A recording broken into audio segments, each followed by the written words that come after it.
Welcome to McPlum, simple solutions served daily.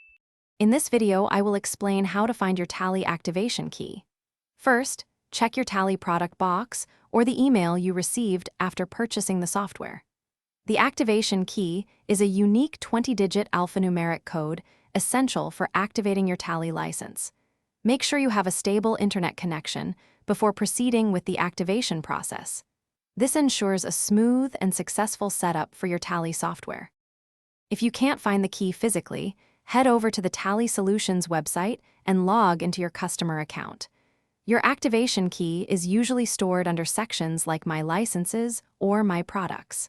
If you've misplaced it, don't worry, there's often a Forgot Key option available. Alternatively, reaching out to Tally's customer support team can quickly resolve the issue for you.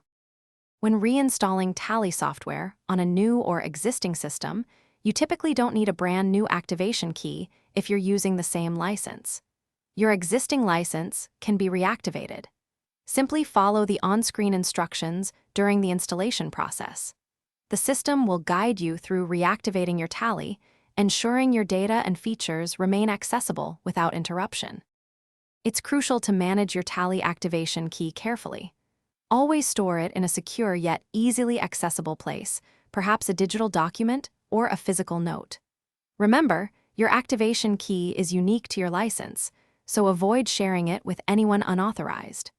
Generally, one key activates one Tally license at a time, ensuring proper usage and compliance with licensing agreements. Thanks for watching. Stay juicy and subscribe.